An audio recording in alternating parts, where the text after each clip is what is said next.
Hello everyone. आज आपण आपलं जे सेमिस्टर 5 त्याच्यामधला जो आपला पार्टिकल प्रॉपर्टीज ऑफ वेव्ज हा चॅप्टर चालू केलेला आहे. त्या चॅप्टरमध्ये आपण आज जी.पी. थॉम्सन एक्सपेरिमेंट स्टडी करणार आहोत. जी.पी. थॉम्सन म्हणजे कोण?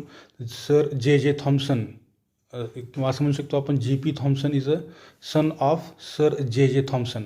सर जे थॉम्सन यांचे सुपुत्र जी.पी. थॉम्सन यांनी एक एक्सपेरिमेंट परफॉर्म केला. कशासाठी? तर डी ब्रॉग्ली हायपोथेसिस जे आपण याच्या अगोदर स्टडी केलं होतं, डी ब्रॉग्ली हायपोथेसिसला प्रूव्ह करण्यासाठी किंवा डी ब्रॉग्ली हायपोथेसिस कन्फर्म करण्यासाठी जी.पी. थॉम्सन यांनी एक एक्सपेरिमेंट परफॉर्म केला होता. तर अगोदर आपल्याला माहीत असलं पाहिजे की डी ब्रॉग्ली हायपोथेसिस काय आहे.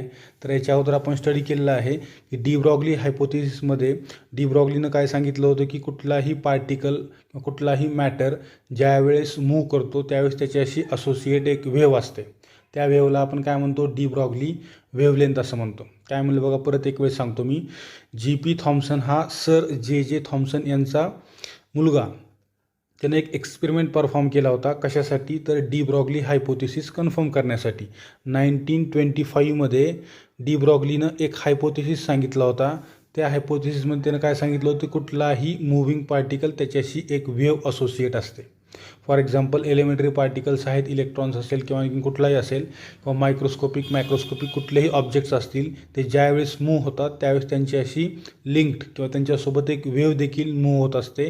आणि त्या वेव्हला आपण डी ब्रॉग्ली वेव्हलेंथ असं म्हणतो. मग ज्या ठिकाणी वेव्ह आली त्याला काही ना काहीतरी वेव्हलेंथ आली, आणि ती वेव्हलेंथ कॅल्क्युलेट करण्याचा जो फॉर्म्युला आहे त्यानं सांगितला होता, किंवा तो फॉर्म्युला त्यानं सांगितला होता, lambda is equal to h/p, where H is Planck's constant, P म्हणजे मोमेंटम, लिनियर मोमेंटम आहे, त्याला आपण लिहू शकतो h/mv. बरोबर आहे. हा डी ब्रॉग्ली हायपोथेसिस आहे. त्यानं काय, परत एक वेळ सांगतो, काय सांगितलं होतं त्यानं की कुठलाही मूव्हिंग पार्टिकल त्याच्याशी वेव्ह असोसिएट असते.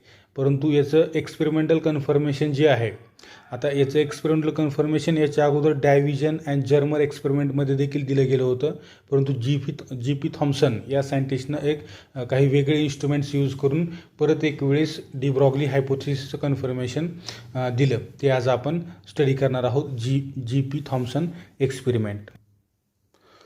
बघा आता याच्यामध्ये काय आहे, अगोदर आपण डायग्राम समजून घेऊ, डायग्राम विथ डिस्क्रिप्शन, आणि त्याच्यानंतर मग आपण मॅथमॅटिकल पार्ट जो आहे तो स्टडी करणार आहोत. आज आपण फक्त डायग्राम विथ डिस्क्रिप्शन. एक्झामला जर तुम्हाला हा 2 किंवा 3 मार्काला क्वेश्चन विचारला गेला तर तुम्हाला डायग्राम विथ डिस्क्रिप्शन सांगता आलं पाहिजे. समजा डायग्राम, डिस्क्रिप्शन आणि त्यानंतर मॅथमॅटिकल प्रूफ असं जर विचारलं तर मग तुम्हाला तो 4 किंवा 5 मार्काला हा क्वेश्चन, जास्तीत जास्त 6 मार्कासाठी हा क्वेश्चन विचारला जाऊ शकतो.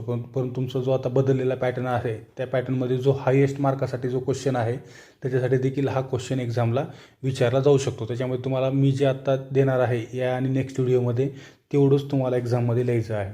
तर अगोदर आपण डायग्राम काय आहे ती आपण समजून घेऊ. बघा इकडं डायग्राममध्ये या ठिकाणी सर्वात महत्त्वाची गोष्ट सुरुवातीला काय आहे, इथं इलेक्ट्रॉन गन आहे. इलेक्ट्रॉन गनला या ठिकाणी पुढच्या बाजूला एक फिलामेंट अटॅच्ड आहे. बरोबर आहे. फिलामेंट म्हणजे काय? जसं तुम्ही घरातली जी शेगडी आहे त्या शेगडीला तुम्ही जे स्पायरल वायर जी असते त्याला आपण फिलामेंट असं म्हणतो. त्याच्यामधून ज्यावेळेस इलेक्ट्रिक करंट पास होतो त्यावेळेस ती वायर हीट होते. सिमिलरली या ठिकाणी इथं जे एक B1 नावाचा जो सोर्स आहे किंवा बॅटरी आहे ती त्या फिलामेंटला अटॅच्ड आहे. ज्यावेळेस या बॅटरीकडून इलेक्ट्रॉनिक करंट त्याच्यामधून फ्लो होईल त्यावेळेस ही हीट होईल आणि या ठिकाणी एक बीम इमिट करेल.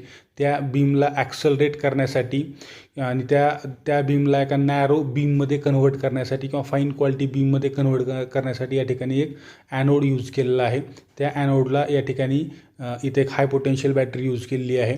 त्यानंतर ही जी बीम आहे नॅरो बीम ती एका टार्गेटवर हिट होईल आणि टार्गेटवर स्ट्राईक झाल्याच्यानंतर किंवा हिट झाल्याच्यानंतर त्या ठिकाणी आपल्याला डायफ्रॅक्शन पॅटर्न या फोटोग्राफिक प्लेटवरती पाहायला मिळेल. अशा पद्धतीचा हा एक एक्सपेरिमेंटल सेटअप आहे. त्याचे आज आपण फक्त थिअरॉटिकल इन्फॉर्मेशन घेणार आहोत किंवा जर डिस्क्रिप्शन आज आपण पाहणार आहोत. बघा काय म्हणलं आहे, the experiment provides evidence for the existence of waves associated with moving particles. हा जो एक्सपेरिमेंटल सेटअप आहे हा नेमकं काय प्रूव्ह करतो किंवा कशाचा प्रूफ देतो, तर कुठल्याही पार्टिकलसोबत एक वेव्ह असोसिएट असते. हे आपल्याला या एक्सपेरिमेंटमध्ये काय करायचं आहे, प्रूव्ह करायचं आहे.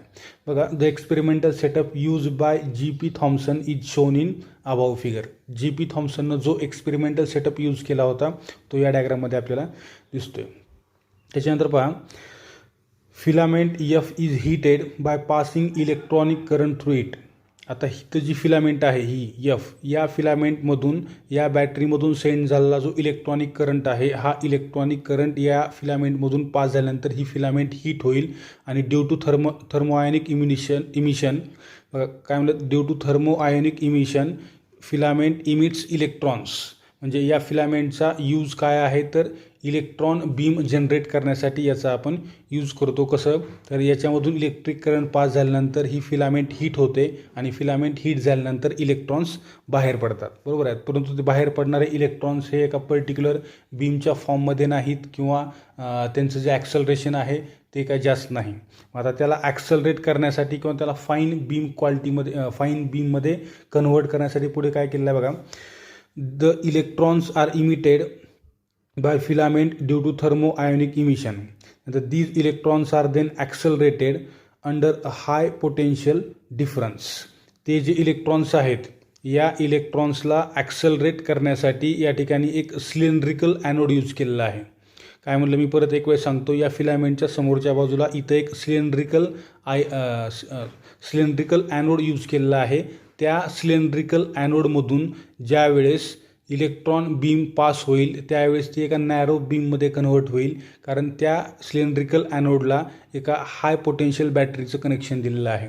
या बॅटरीचं पोटेन्शियल किती आहे, तर जवळपास 10 किलो वोल्ट म्हणजे 10,000 वोल्ट टू 50,000 वोल्ट एवढी ती हाय पोटेन्शियल बॅटरी या ठिकाणी आपण यूज केलेली आहे. त्याच्यामुळं इथं जे इलेक्ट्रॉन्स आहेत त्या इलेक्ट्रॉनला जे मिळणारं ॲक्सलरेशन आहे ते ट्रिमेंडस असेल आणि त्या लार्ज ॲक्सलरेशननं त्या सर्व इलेक्ट्रॉन्स एका बीममध्ये कन्व्हर्ट होऊन किंवा नॅरो बीममध्ये कन्व्हर्ट होऊन या टार्गेटला हिट करतील. बघा पुढे काय म्हणले, a fine beam of electrons coming out of the anode is made to fall on thin foil of thickness 10⁻⁶ centimetre of metal like gold and silver. आता याच्यामध्ये जे आपण हे इलेक्ट्रॉन बीम जनरेट झाल्याच्यानंतर ही इलेक्ट्रॉन बीम ज्यावेळेस आपण टार्गेटवर hit करणार आहोत, हे टार्गेट कुठलं यूज करायचं, तर तुम्ही सिल्वर यूज करू शकता, गोल्ड यूज करू शकता, ज्याची थिकनेस ही खूप कमी आहे.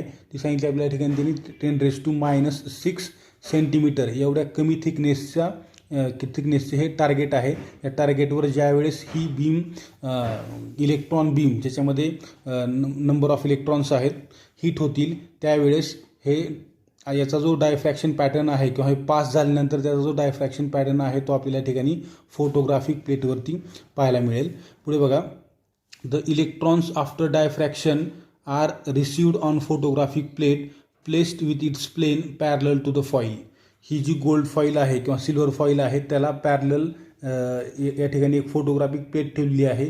इलेक्ट्रॉनचं डायफ्रॅक्शन पॅटर्न जो आहे तो आपल्याला माहिती आहे फोटोग्राफिक प्लेटचं नेचर काय आहे किंवा फोटोग्राफिक प्लेट काय शो करते किंवा कशासाठी आपण याच्या अगोदर देखील स्टडी केलेला आहे. तर फोटोग्राफिक प्लेटवरती आपल्याला हा डायफ्रॅक्शन पॅटर्न बघायला मिळेल. हा डायफ्रॅक्शन पॅटर्न कसा असेल, number of concentric rings around a central spot. हा जो सेंट्रल स्पॉट आहे या सेंट्रल स्पॉटच्या around number of concentric rings present आहेत. अशा पद्धतीचा डायफ्रॅक्शन पॅटर्न आपल्याला इलेक्ट्रॉन बीमपासून पाहायला मिळतो. याचा अर्थ हा जो एक्सपेरिमेंटल सेटअप यूज केलेला आहे याच्यावर आपल्याला काय कन्फर्म झालं की इलेक्ट्रॉन बीम ही एक डायफ्रॅक्शन पॅटर्न दाखवते. आपल्याला माहिती आहे की डायफ्रॅक्शन आणि इंटरफिअरन्स या कशाच्या प्रॉपर्टीज आहेत, तर वेव्हच्या प्रॉपर्टीज आहेत. आपण ज्यावेळेस लाईट रेडिएशनला वेव्ह नेचर आहे असं कन्सिडर करतो त्याच वेळेस आपल्याला इंटरफिअरन्स, डायफ्रॅक्शन असे फिनोमिनॉन पाहायला मिळतात. आणि ज्यावेळेस आपण लाईटला आपण पार्टिकल नेचर आहे असं कन्सिडर करतो त्यावेळेस आपल्याला photo electric effect, Compton effect असे फिनोमिनॉन पाहायला मिळतात. मग या ठिकाणी जी इलेक्ट्रॉन बीम आहे या इलेक्ट्रॉन बीममुळं या ठिकाणी एक डायफ्रॅक्शन पॅटर्न जर तयार होत असेल तर नक्कीच आपण काय म्हणू शकतो की या इलेक्ट्रॉन बीमसोबत म्हणजे इलेक्ट्रॉन्स हे एलिमेंटरी पार्टिकल्स आहेत आणि त्या पार्टिकल्ससोबत एक वेव्ह असोसिएट आहे. हे आपल्याला या एक्सपेरिमेंटवरून काय होते, कन्फर्म होते. ठीक आहे, या ठिकाणी थांबू आपण. थँक्यू. याच्यानंतरचा जो नेक्स्ट पार्ट आहे, याच्यानंतर जी.पी. थॉम्सन एक्सपेरिमेंटल सेटअप किंवा एक्सपेरिमेंटचा जो मॅथमॅटिकल पार्ट आहे तो आपण नेक्स्ट व्हिडिओमध्ये पाहणार आहोत. त्याच्यामध्ये तुम्हाला मी एक ॲनिमेटेड जी.पी. थॉम्सनचा व्हिडिओ देखील आफ्टर द व्हिडिओ मी तुम्हाला या ठिकाणी प्रोव्हाइड करतो.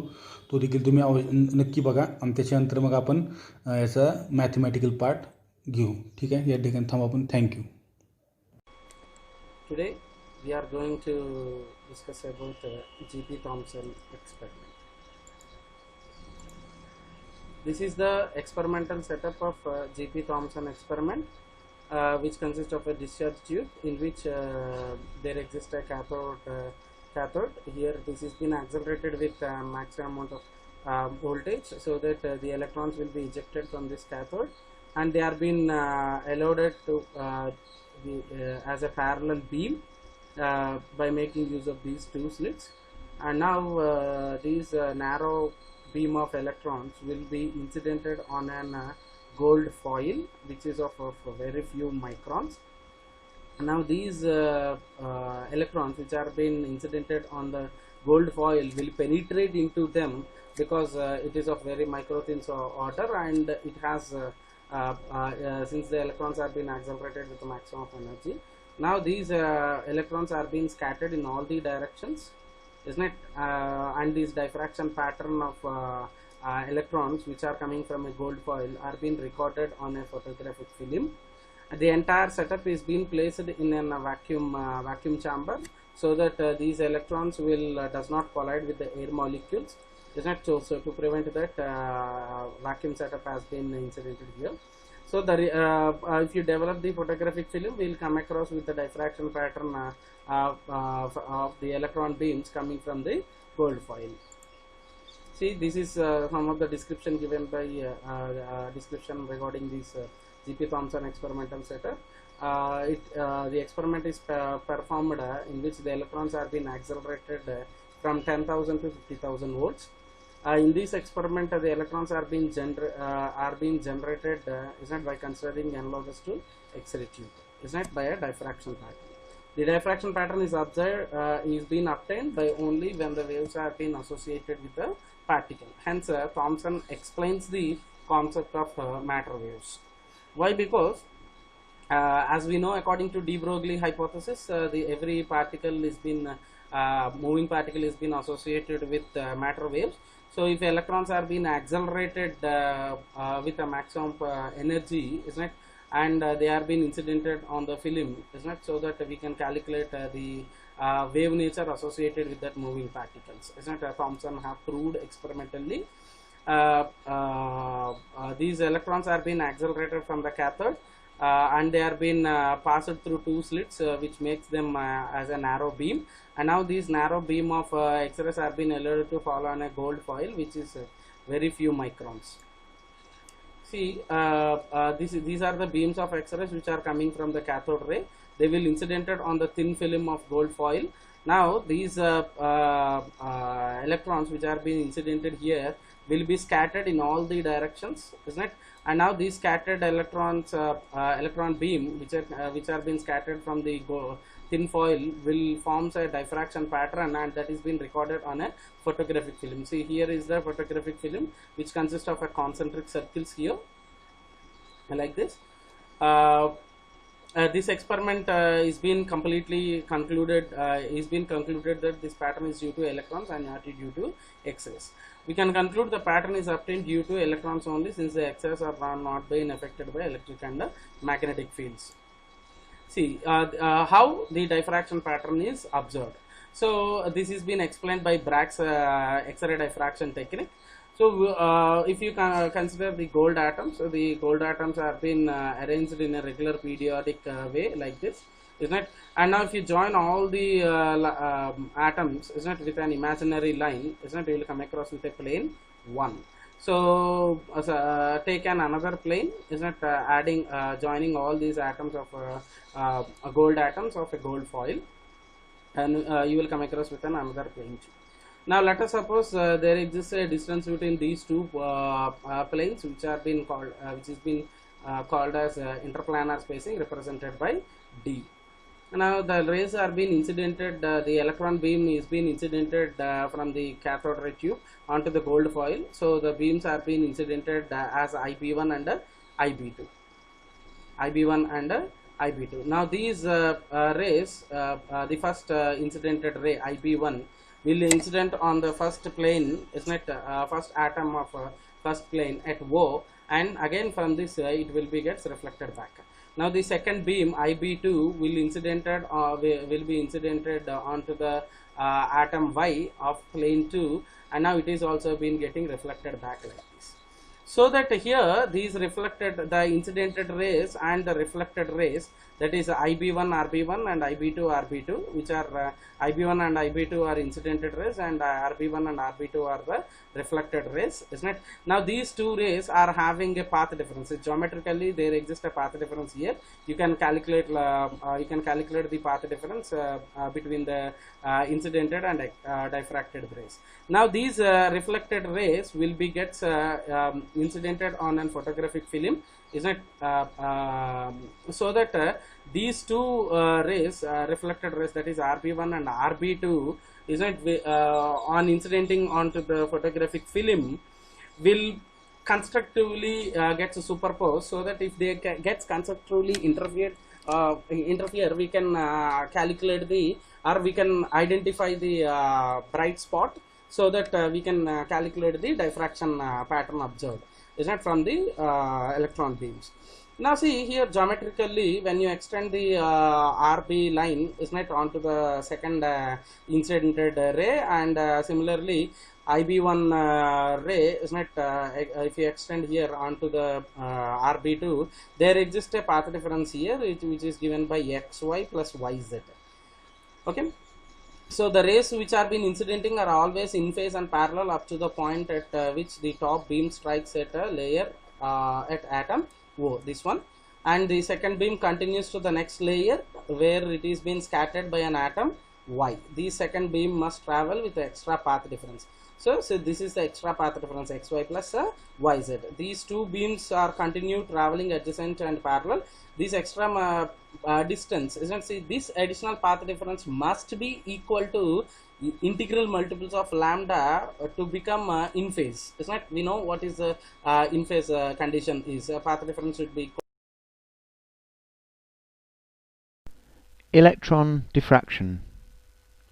In 1926, Louis de Broglie suggested that as light had been shown to have some particle properties, perhaps particles might have some wave-like properties. He suggested that the wavelength of these waves would be given by the formula lambda equals h over mv. This is known as the de Broglie wavelength and is sometimes shown as lambda dB. H being Planck's constant, 6.63 times 10 to the minus 34 joule seconds, m the mass, v the velocity, so this is the momentum of the particle. So the de Broglie wavelength is given by Planck's constant over the momentum. Evidence came in 1927 when George Thomson, working in Scotland, and Davison and Germer, working in the USA, independently discovered diffraction, a wave phenomenon, with electrons. Incidentally, George Thomson was the son of J.J. Thomson, who had previously discovered the electron as a particle. Louis de Broglie was to be awarded the Nobel Prize for his theory in 1929, while Thomson and Davison shared the Nobel Prize for their experiment in 1937. This is a simple diagram of their apparatus, with an electron gun firing electrons towards a screen which would glow when hit by electrons. There was a piece of thin metal in Thomson's experiment, graphite in Davison and Germer's experiment. What they saw on the screen was bright rings where the electrons are detected. This is the effect we would expect from waves being diffracted. The electrons were behaving as waves. Now to calculate their de Broglie wavelength. The electrons gain energy by being accelerated through a potential difference or voltage V. The energy gained is given by eV, where E is the charge on the electron, 1.6 times 10 to the minus 19 coulombs. Electrons actually have a negative charge, but the energy clearly cannot be negative. If the accelerating potential difference is, say, 2000 volts, the electrons will gain a kinetic energy of 3.2 times 10 to the minus 16 joules. The kinetic energy is half mv squared, so rearranging, the speed would be given by 2 times the kinetic energy over the mass of the electron. The mass of the electron being 9.1 times 10 to the minus 31 kilograms. The kinetic energy is equal to half mass times speed squared, so rearranging, the speed would be given by the square root of 2 times the kinetic energy over the mass. The mass of the electron being 9.1 times 10 to the minus 31 kilograms. So the electrons are travelling at a speed of the square root of 2 times the kinetic energy, 3.2 times 10 to the minus 16 joules, divided by the mass of the electron, 9.1 times 10 to the minus 31 kilograms. So the electrons will be travelling at V is equal to 2 times the kinetic energy, 3.2 times 10 to the minus 16 joules, over the mass of the electron, 9.1 times 10 to the minus 31 kilograms. This gives a speed of 2.7 times 10 to the 7 meters per second, roughly 10% the speed of light. Lambda is equal to h over mv, Planck's constant over momentum, which is 6.63 times 10 to the minus 34 joule seconds, Planck's constant, over the mass of the electron times the speed of the electrons. This gives a de Broglie wavelength of 2.7 times 10 to the minus 11 meters, a very small wavelength. This is around about the wavelength we'd expect of X-rays. As the PD was increased, the rings became smaller, as would be expected if the wavelength was getting smaller. This is the same as we see with diffraction of light or with water waves. The electrons were behaving as waves. Electron microscopes use the wave properties of high-energy electrons to see smaller objects. Waves cannot resolve anything smaller than their wavelength, and as electron waves can have smaller wavelengths than visible light, they can provide images of smaller objects.